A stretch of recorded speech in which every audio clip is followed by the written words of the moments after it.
Friendship বুলি কোনো ধৰণৰ কনচেপ্ট পলিটিক্সত নাই। তাত তেখেতে কৈ থৈ গৈছিলে জয়ন্তখন কেলি উঠিছে নাজানো, ৰাইজৰ উন্নতিৰ বাবে, সামগ্ৰিক বিকাশৰ বাবে যি কাম কৰিছে আজিলৈকে আমি আমাৰ জীৱনত এতিয়ালৈকে আমি কাকো তেনেকুৱা ধৰণৰ কাম কৰা দেখা নাই। এতিয়া যদি 2026ত কিবা কাৰণত যদি পুনৰ বন্ধুত্বপূৰ্ণ প্ৰতিদ্বন্দ্বিতাৰ প্ৰসংগ আহে, আপোনাৰ জয়ৰ পথ কিমানখিনি সুচল? পঞ্চায়ত ইলেকশ্যনতে ৰঙানদী সমষ্টিত আমি য'ত প্ৰাৰ্থিত্ব দিছোঁ তাত নিৰ্দলীয়ভাৱে এটা চক্ৰই প্ৰাৰ্থিত্ব তুলিছে। ৰিপৰ্টৰ পৰা গম পোৱা মতে সমষ্টিটোৰ 60%তকৈ অধিক ভোটাৰ আপোনাৰ প্ৰতি আকৰ্ষিত। বিভিন্ন জাতি, উপজাতি, বিভিন্ন ধৰ্মাৱলম্বী লোকৰ সংমিশ্ৰণত অসম গণ পৰিষদ দলটো গঠন হৈছে।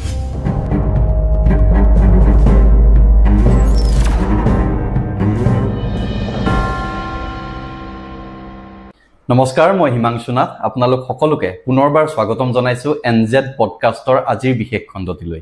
আজি আমাৰ মাজত উপস্থিত আছে অসম গণ পৰিষদৰ কেন্দ্ৰীয় বিত্ত সম্পাদক তথা জনপ্ৰিয় যুৱ নেতা শ্ৰী জয়ন্ত খাউণ্ড ডাঙৰীয়া। নমস্কাৰ ডাঙৰীয়া, নমস্কাৰ, স্বাগতম জনাইছোঁ আমাৰ অনুষ্ঠানটোলৈ। দাদা ভালে আছেনে? আছে ভালে। 2026ৰ বিধানসভা নিৰ্বাচনলৈ আৰু বেছি দিন নাই। এনে সময়ত আপুনি কেনেদৰে ব্যস্ত হৈ আছে? চাওক, মই অসম গণ পৰিষদৰ এজন সাধাৰণ কৰ্মী হিচাপে মোক যি দায়িত্ব দলে ন্যস্ত কৰিছে, সেই দায়িত্ব মই সুচাৰুৰূপে পালন কৰিবৰ কাৰণে অহৰহ প্ৰচেষ্টা অব্যাহত ৰাখোঁ। আৰু সেইহেতুকে মই মোৰ দায়িত্ব ধৰি লওক লখিমপুৰ সমষ্টিত মই পৰ্যবেক্ষক হিচাপে আছোঁ, ৰঙানদী সমষ্টিত আছোঁ। এই সমষ্টিকেইটাৰ উপৰিও যি ঠাইতে মোক দলৰ সন্মানীয় সভাপতি অতুল বৰা ডাঙৰীয়াই প্ৰক্ষেপ কৰে তালৈকে মই যাওঁ। মই মোৰ দায়িত্ব সুচাৰুৰূপে পালন কৰিবলৈ চেষ্টা কৰোঁ। এতিয়া ইয়াত ৰঙানদী সমষ্টিত আৰু লখিমপুৰ সমষ্টিত সাংগঠনিকভাৱে শক্তিশালী কৰিবৰ বাবে আমি কাম কৰি আছোঁ। তৃণমূল পৰ্যায়ত আমি বুথ সমিতিবিলাক আমি গঠন কৰিছোঁ। আগতে বুথ সমিতি আছিলে, পুনৰ শক্তিশালী ৰূপত আমি গঠন কৰিছোঁ। মহিলা সমিতি আমি গঠন কৰিছোঁ, কৃষক পৰিষদ আমি গঠন কৰিছোঁ, ঠিক তেনেধৰণে যুৱ পৰিষদ আমি গঠন কৰিছোঁ, ছাত্ৰ পৰিষদ গঠন কৰিছোঁ। আৰু প্ৰতিটো ৱাৰ্ড বা শাখাত আমি যিটোকে আমাৰ বেছটো হ'ল তৃণমূল কৰ্মীসকল। তৃণমূল কৰ্মীসকলৰ আকাংক্ষা সঠিকভাৱে ৰূপায়ণ কৰি আমি তেওঁলোকক আগবঢ়াই লৈ যাব পৰাটোৱে হ'ল আমাৰ প্ৰথম লক্ষ্য উদ্দেশ্য।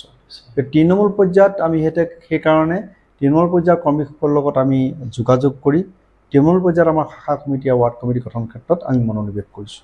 এতিয়া নৱগঠিত যিটো আমাৰ ৰঙানদী সমষ্টি, সেই সমষ্টিটোত আপুনি ভালেমান দিনৰ পৰা বিভিন্ন ধৰণৰ সাংগঠনিক কাম কাজ চলাই আহিছে। আৰু সমষ্টিটোত ৰাইজৰ মাজত আপোনাৰ গ্ৰহণযোগ্যতাও বহুত বেছি বাঢ়ি আহিছে। আমি গ্ৰাউণ্ড ৰিপৰ্টৰ পৰা গম পোৱা মতে সমষ্টিটোৰ 60%তকৈ অধিক ভোটাৰ আপোনাৰ প্ৰতি আকৰ্ষিত। আপোনাৰ নিকা ভাৱমূৰ্তিৰ কাৰণে, আপুনি সকলোৰে সৈতে খুব ধুনীয়াকৈ মিলি যাব পৰাৰ কাৰণে সকলোৱে আপোনাক বিধায়ক ৰূপে বিচাৰে। গতিকে আপোনাৰ মতে ৰঙানদী সমষ্টিটোত অগপ কিমান শক্তিশালী হৈ আহিছে? চাওক, অসম গণ পৰিষদ দলটো হ'ল ৰাইজৰ দ্বাৰা গঠিত এটা দল। অসম আন্দোলনৰ পটভূমিত অসম গণ পৰিষদ দলটো গঠন কৰিছে। তেতিয়া অসম আন্দোলনৰ যিসকলে নেতৃত্ব লৈছিলে সেইসকলৰ নেতৃত্বতে অসম গণ পৰিষদ দলটো পিছলৈ গঠন হৈছে। অসম গণ পৰিষদ দলটো তেজেৰে গঢ়া এটা দল। ইয়াত মানুহৰ আৱেগ অনুভূতি জড়িত হৈ আছে। অসমীয়া খিলঞ্জীয়া জনসাধাৰণৰ এইটো দল। অসমত বসবাস কৰা, অসমৰ হাৱা পানী খাই ডাঙৰ দীঘল হোৱা বিভিন্ন জাতি, উপজাতি, বিভিন্ন ধৰ্মাৱলম্বী লোকৰ সংমিশ্ৰণত অসম গণ পৰিষদ দলটো গঠন হৈছে। গতিকে ৰঙানদী সমষ্টিটো সেইখিনি মানুহে যিখিনি মানুহৰ চৰম ত্যাগ আৰু কষ্ট আছে অসম আন্দোলনৰ সময়ত। অসম গণ পৰিষদ দলটো গঠন কৰাৰ ক্ষেত্ৰতো তেওঁলোকৰ যথেষ্ট ত্যাগ আৰু কষ্ট আছে। তেওঁলোকে দলটোৰ বিভিন্ন ধৰণৰ আপছ এণ্ড ডাউনত কেতিয়াবা হয়তো ক্ষোভিত হৈছে, কেতিয়াবা ঘৰত বহি আছে কোনোকাকৈ, কিন্তু দলৰ যিটো লক্ষ্য উদ্দেশ্য বা দলক ভাল পোৱা যিটো তেওঁলোকৰ অনুভূতি, তাৰ পৰা তেওঁলোক কেতিয়াও বিচলিত হোৱা নাই। এতিয়া ৰঙানদী সমষ্টিৰ অন্তৰ্গত প্ৰতিখন গাঁৱতেই আপুনি যদি যায় দেখিব তাত অসম গণ পৰিষদৰ প্ৰতি আস্থা থকা, বিশ্বাস থকা, অসম গণ পৰিষদক হাড়ে হেমজে ভাল পোৱা, অন্তৰকৰণে ভাল পোৱা ব্যক্তি কিন্তু প্ৰত্যেকখন গাঁৱতে আমি লগ পাইছোঁ আৰু আছে।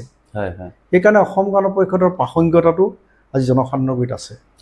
সকলোৱে বুজি পাইছে যে ৰাষ্ট্ৰীয় দলবিলাকৰ কাম কাজবিলাক ৰাইজে পৰ্যবেক্ষণ কৰিছে। কেইবাটাও ৰাষ্ট্ৰীয় দলে অসমত শাসনভাৰ গ্ৰহণ কৰিলে, তেওঁলোকৰ কাম কাজবিলাক দেখিছে। গতিকে আঞ্চলিক দলটোৰ ক্ষেত্ৰত সেইকাৰণে ৰাইজৰ এটা সুকীয়া চিন্তাৰ চৰ্চা আছে। নিশ্চয় গতিকে ভাবিছে যে অঞ্চলৰ সামগ্ৰিক বিকাশৰ বাবে অঞ্চলটোৰ সমস্যাৰ আজি সমাধানৰ বাবে আঞ্চলিক দলৰ যে বিকল্প নাই এই কথাটো মানুহে হৃদয়ংগম কৰিছে গতিকে সেইকাৰণে ৰাইজৰ আস্থা ৰাইজৰ আশা ভৰসাৰ স্থল হ'ল অসম গণ পৰিষদ দল হয় আমি সকলোৱে গম পাওঁ যে জয়ন্ত খাউণ্ড এজন অন্তৰৰ পৰা প্ৰবল জাতীয়তাবাদী মানুহ আপুনি জাতীয়তাবাদত বিশ্বাস কৰে কাৰণেই অসমৰ প্ৰথমটো আঞ্চলিক দল অসম গণ পৰিষদত আপুনি প্ৰথমৰ পৰাই জড়িত হৈ আছে আৰু শিশু অৱস্থাৰ পৰাই আপুনি দলটোক দেখা পাইছে গতিকে আগৰ অগপ আৰু এতিয়াৰ অগপক আপুনি কিদৰে চায় চাওক অসম গণ পৰিষদ দলে দুবাৰকৈ চৰকাৰত অধিষ্ঠিত হৈছে দুবাৰকৈ ক্ষমতাত অধিষ্ঠিত হোৱা এটা দল প্ৰথমতে 85 চনত দলটো গঠন কৰিছিলে ৰাইজে বিচাৰিছিলে যে অসমৰ পৰা অসম গণ পৰিষদ দলটো গঠন কৰোঁতে ৰাইজে ভাবিছিল যে অসমৰ পৰা বিদেশী বিতৰণ হ'ব অসম আন্দোলনটোৰ মূল উদ্দেশ্যৰ লক্ষ্য আছিলে যে অসমৰ পৰা অবৈধভাৱে যিখিনি প্ৰব্ৰজনকাৰী আছে তেওঁলোকক বহিষ্কাৰ আৰু বিতাড়িত কৰিব প্ৰথম অৱস্থাত কিবা বেলেগ মেৰ পেছতে হওক বা যি কি কাৰণতে বা অনভিজ্ঞতাৰ কাৰণতে হওক সেই উদ্দেশ্যটোত অসম গণ পৰিষদ দলটো সফল নহ'ল তাৰপিছতে 85 চনৰ যেতিয়াকৈ অসম গণ পৰিষদ দল গঠন হৈছিলে চৰকাৰত অধিষ্ঠিত হৈছিলে 90 চনত ৰাষ্ট্ৰপতি শাসন দিলে অসমত বজৰং অপাৰেশ্যন হ'ল ৰাইনো অপাৰেশ্যন হ'ল কেন্দ্ৰৰ পৰা বেলেগ নিৰ্দেশনা আহিলে গতিকে সেইটো সময়ত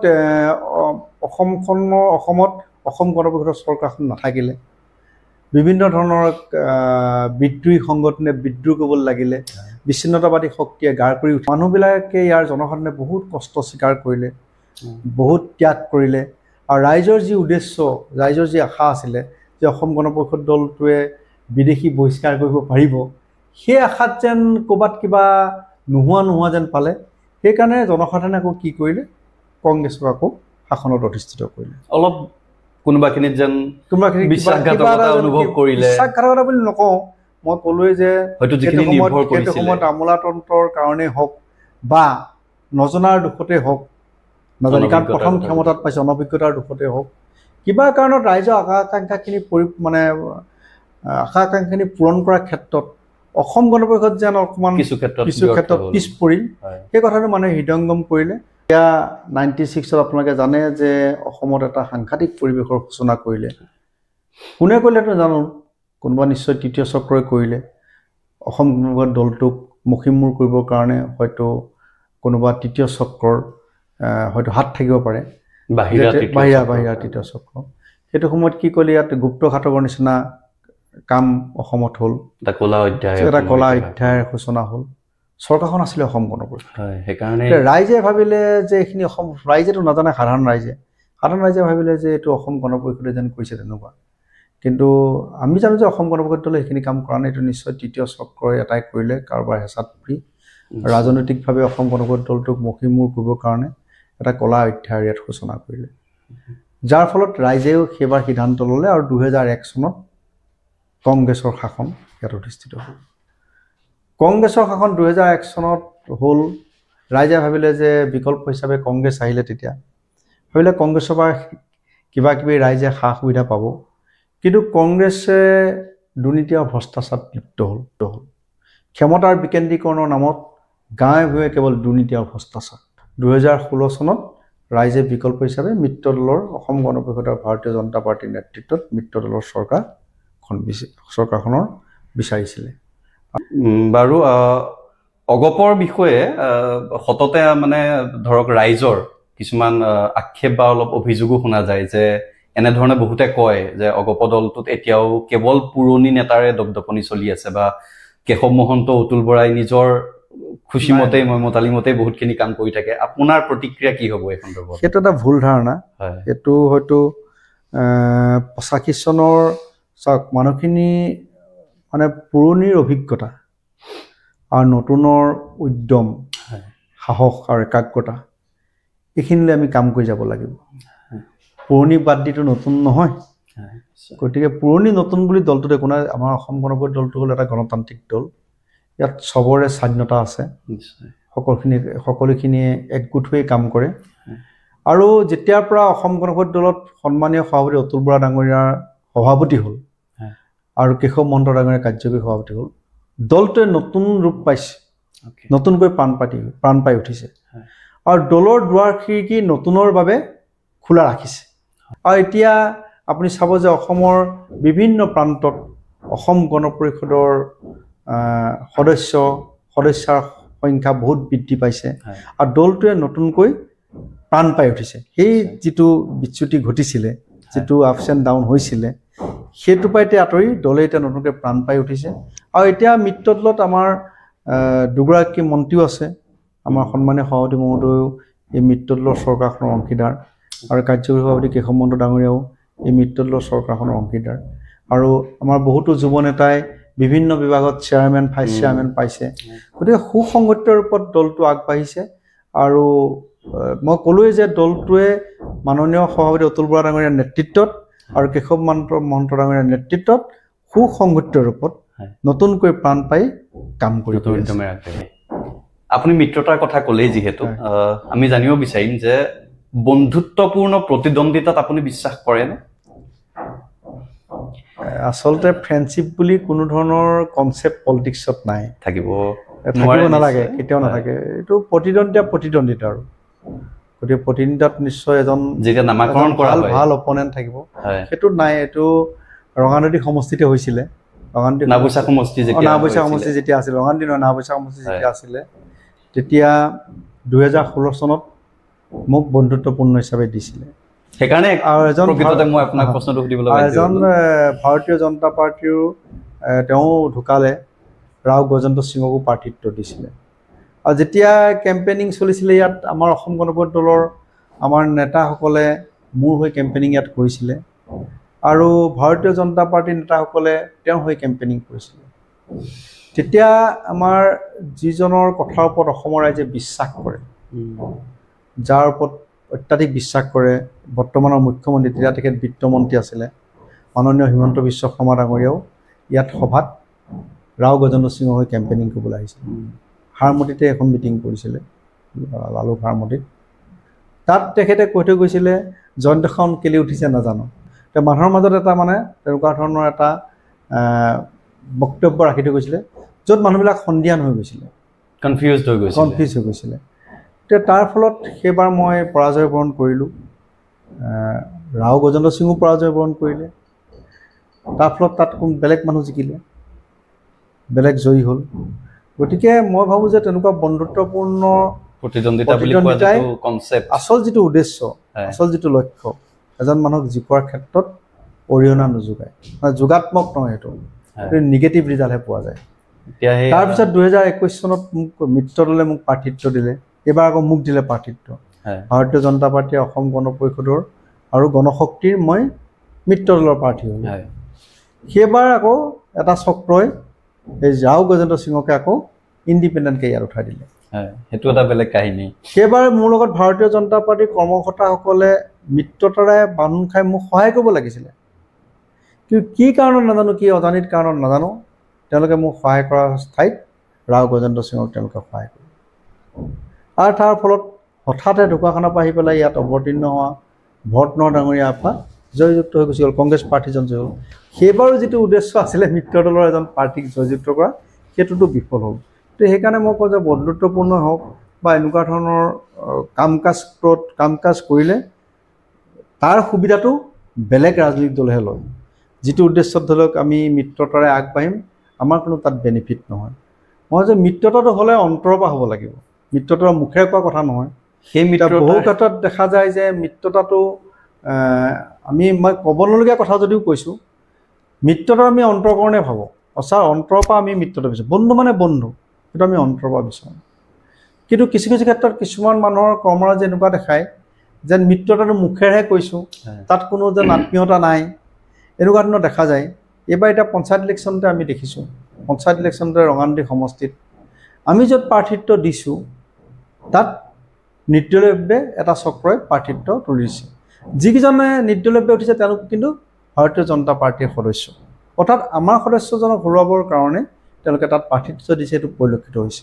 যদি নহ'লহেঁতেন তেওঁলোকে আজি দলৰ নীতি নিয়ম উলংঘা কৰি পেলাই ইয়াত প্ৰাৰ্থিত্ব আগবঢ়াৰ বাবে তেওঁলোকক দলৰ পৰা বহিষ্কাৰ কৰিলেহেঁতেন বা নিলম্বন কৰিলেহেঁতেন।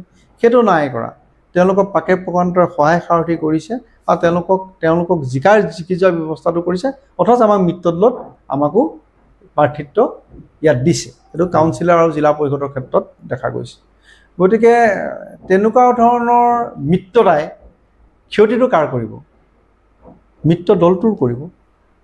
আমি ইউনাইটেডলি ধৰি লওক আজি যেনে কাম কৰিম বুলি ভাবিছে যে ভাৰতীয় জনতা পাৰ্টী, অসম গণ পৰিষদ বা গণশক্তিয়ে ইউনাইটেডলি কাম কৰিম বুলি ভাবিছে, মিত্ৰতাৰে কাম কৰিম বুলি ভাবিছে, তাত হেঙাৰৰ সৃষ্টি হ'ব, নিশ্চয় হ'ব।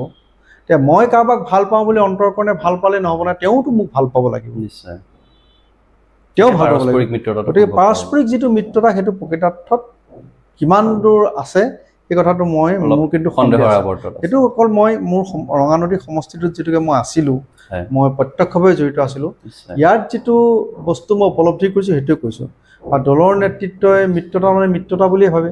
এতিয়াও কৈছে 2026 চনত আমি মিত্ৰতাৰে আগবাঢ়িম, কিন্তু মই ভাবোঁ যে দলৰ শীৰ্ষতম নেতৃত্বই আৰু মিত্ৰ দলত থকা ভাৰতীয় জনতা পাৰ্টী হওক বা গণশক্তি হওক, তেওঁলোকৰ শীৰ্ষতম নেতৃত্বৰ লগত এইটো সুন্দৰভাৱে এটা আন্তৰিক মিত্ৰতা হ'ব লাগে। আৰু সেই মিত্ৰতাৰ যিটো মিত্ৰতাৰ চুক্তি, যিটো মিত্ৰতাৰ যিটো বান্ধোন, সেই বান্ধোনটো গ্ৰাছৰুটলৈকে তৃণমূল পৰ্যায়লৈকে কঢ়িয়াই অনাৰ দায়িত্বটো শীৰ্ষতম নেতৃত্ব। তেওঁলোকে সেইটো কেনেধৰণে আনে, কি কৌশলেৰে আনে, তেওঁলোকে সেইটো সময়ত ৰণকৌশল প্ৰস্তুত কৰিব। মই যে মিত্ৰতাটো অকল ওপৰে থাকিলে নহ'ব, মিত্ৰতাটো তৃণমূল পৰ্যায়লৈকে থাকিব লাগিব।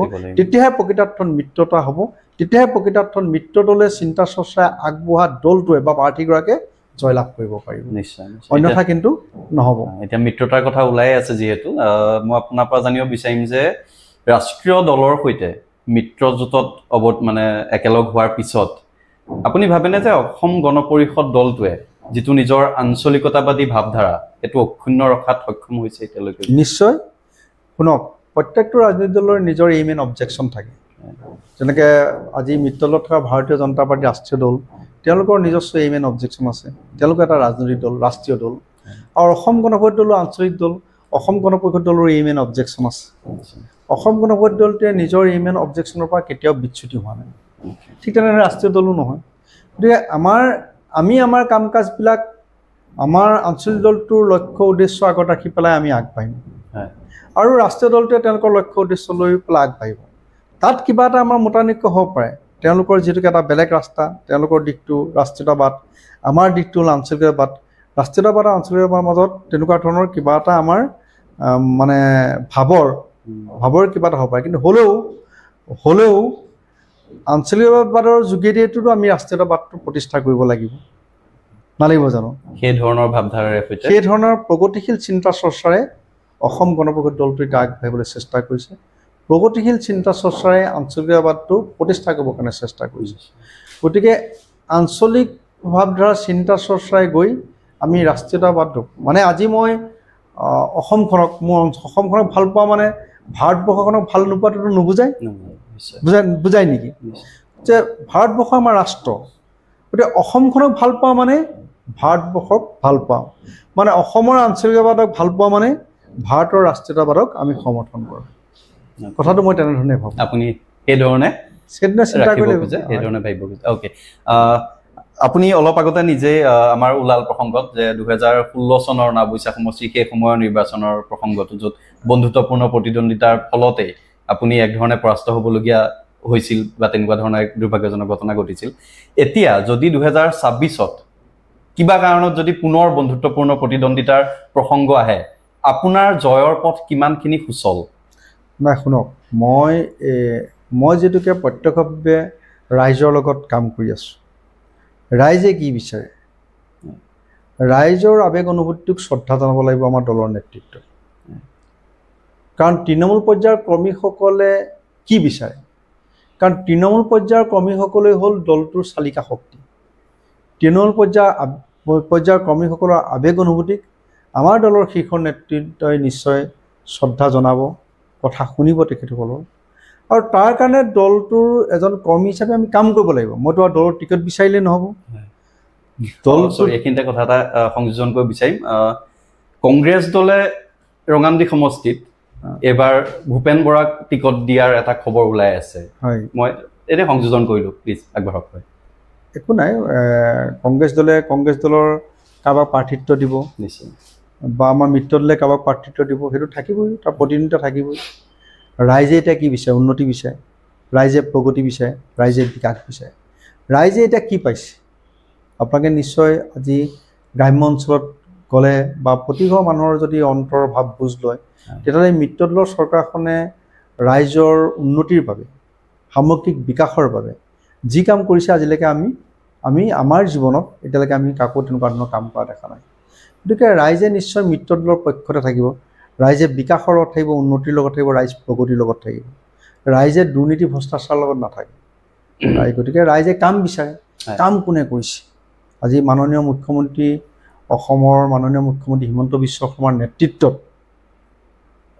যেনেধৰণে এটা কৰ্ম সংস্কৃতি গঢ়ি উঠিছে যেনেধৰণে গাঁৱে ভূঞে চহৰে নগৰে উন্নতিৰ বন্যা বৈছে সেইটো আমি আগতে দেখা নাছিলোঁ তেখেতে কথা যেনেধৰণে কৈছে কামো তেনেদৰে কৈছে আৰু তেওঁৰ যিটো টীম তেওঁৰ চৰকাৰৰ যিটো টীম সেই টীমটোৱে তেনেধৰণেই আগবাঢ়িছে তেনেধৰণে শক্তিশালী ৰূপত অৱতীৰ্ণ হৈছে তেনেধৰণে কাম কৰি গৈছে নিশ্চয় ৰাইজ উন্নতি আৰু বিকাশৰ পক্ষত থাকিব ৰাইজ প্ৰগতিৰ পক্ষত থাকিব গতিকে মই কংগ্ৰেছে ইয়াত কিবা ক্ষতি কৰিব পাৰে বুলি মই নাভাবোঁ গতিকে কংগ্ৰেছ এটা সাম্প্ৰদায়িক দল ইতিমধ্যে প্ৰতিপন্ন হৈছে আপোনালোকে দেখিছে এটা সাম্প্ৰদায়িক চিন্তা চৰ্চাই তেওঁলোকে আগবাঢ়িছে গতিকে এটা সাম্প্ৰদায়িক চিন্তা চৰ্চা আগবঢ়াই দলটোক ৰাইজে নিশ্চয় প্ৰত্যাখ্যান কৰিব